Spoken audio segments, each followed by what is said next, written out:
My name is Alberta Nana Akyaa Akosa, and I work with Agrihouse Foundation. Our work basically is directly at the grassroots.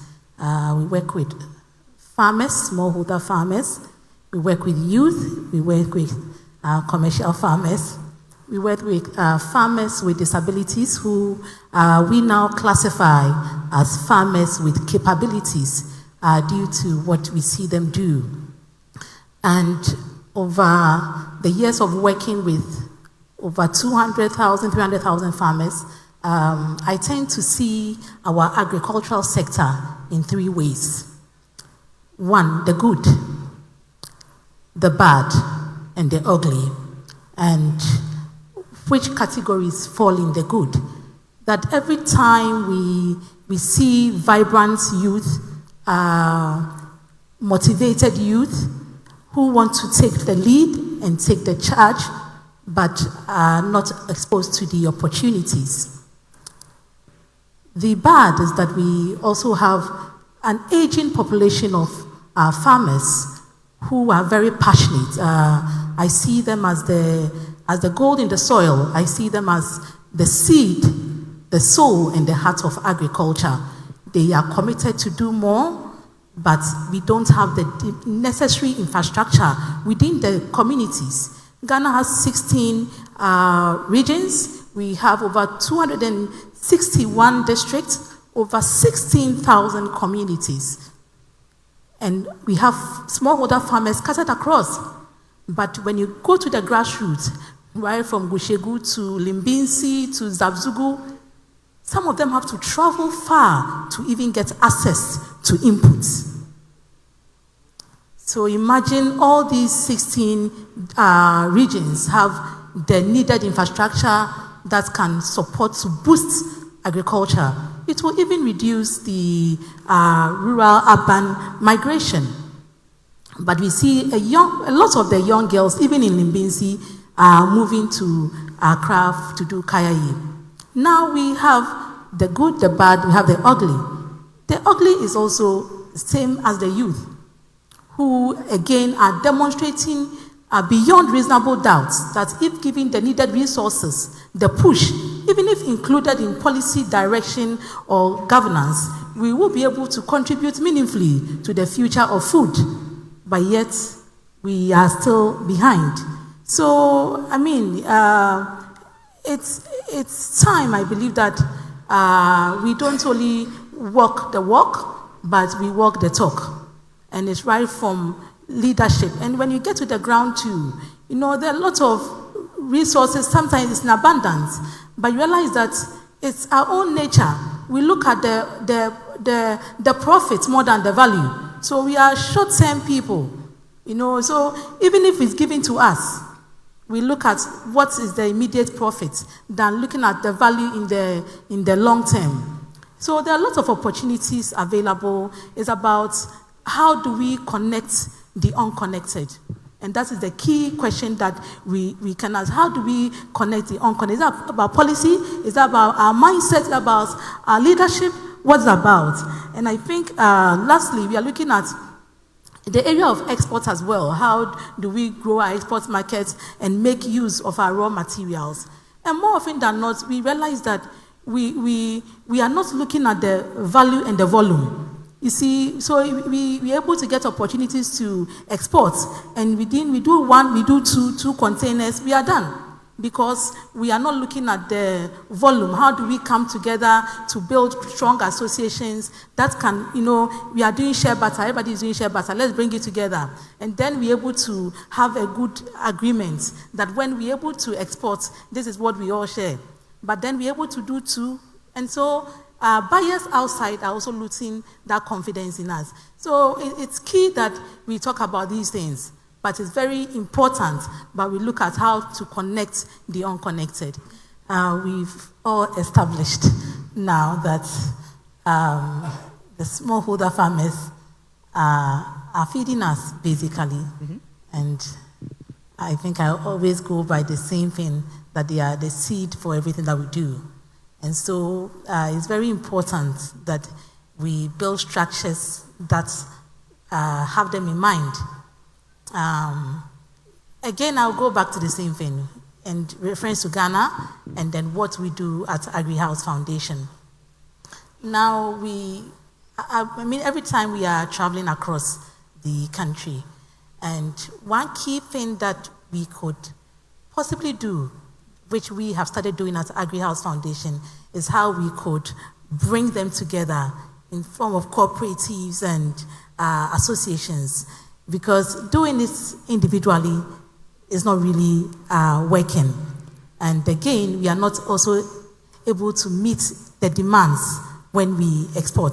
And it even goes beyond the smallholder farmer to SMEs, to beginner agribusinesses who start and then in the middle we stop because we think that it's still frustrating. But really it's about how do we bring them together. And I'll use possibly Kokoshi as an example. Presently, Kokoshi is the strongest, for me, is the strongest association in the country. They have a voice at the table. They sit on most of the decision-making organizations related to cocoa. They are well-structured, very strong leadership, policies and procedures guiding them, and they are even renting out properties out now for extra revenue. And these are models of success that we can look at to develop our SMEs and to develop our smallholder farmers. We have, again, we go back to the same thing. 16 regions. Out of these 16 regions, how many regions have we said, empowered to say, look, central region is good in this and this and this, so let's build the needed infrastructure, machinery, let's give it to them, and then let's focus on building them like that. So we are lacking in that area as well. It's very important we start by bringing them together for them to understand that producing in volume and in value can take us far than doing it independently. But then again, it's not anybody's fault. There are so many times where we are working with our associations that we try to bring them together and then one is cheated. So it's also about individuals and all that. And that's what I'm talking about. Every time we go on the ground, we realize that individual attitude, mentality is part of it. Also, I think we need a lot of capacity building, and we do that a lot at Agrihouse Foundation together with most of our partners. And normally it's about meeting the standards, FDA approvals, certifications, and all that. So if you're able to bring them together, we're able to support them to meet that standards, and then be able to export. We are working with, presently we're working with Gafaratu. Gafaratu is producing sesame seeds in Gushegu, in the northern region. And she's just lacking basic needs in terms of appropriate machinery and equipment. But she's been able to mobilize the group that she's working with. And presently, they've been able to explore markets in Kenya. And these are small, this is a very small group in Gushegu. Imagine that we are able to mobilize them like this and then support them with the needed capacity buildings and all that. Our institutional setup is also not supporting us. In Ghana, I think we have about 12 agri-colleges, and then we have, and which is scattered across the country. But the youth in these communities, when you talk about maybe or how agri-college, you talk about Ejura, Kwada, So, Damango, even Aswanzi that was producing some of the best agri people we have today. As at 2, 3, 4 years ago, we had only 4 students in Aswanzi Agri College. Only 4 students. So very sad. So these are the institutions that can support us to build capacity. And they are all collapsing. Right. So it's important that we look at capacity holistically, education, in terms of building our associations into cooperatives to be able to produce in the volumes and the value to meet the export demands. Ghana has immense potential, and we keep doing it, and we can do more if we really put things in place well. It's really about the future of food. The EU has called for actions for every country to look at how by 2040 we could help sustain and build resilience for agriculture. And I think it's also worth noting, and I think everybody knows this, but that by 2050 we have about 10 billion people to feed, and Ghana is part. And it's time that we look at how we could build our communities, how we could empower our communities, how we could build the necessary infrastructure. I think Raymond has said something very strong, mechanization. But beyond mechanization, we need logistics as well. Having logistics and mechanization centers across is very important if we want to advance our agriculture.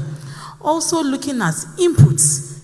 In some areas, even Wellington boots is scarce. One of our farmers, Oti region, Nana, she died just 3 months ago just because of Wellington boots. I mean, knapsacks, we are lacking. Our boboya to carry their produce from the farm to the market. The last time it was 85 Ghana cedis per hour. Now it's gone up. So it's important we approach this practically, one region at a time. We don't need to rush. Every country that they've mentioned there, they started with smallholder farmers. They didn't go off having commercial farmers straight away. But their leadership style and everything was structured, and that is what we need. We can talk about all these things, but if we don't have a strong leadership direction, we will be coming back, and then we can review this in the next year, and it can be the same thing. So it's important that we put our words into action. Thank you, Alberta.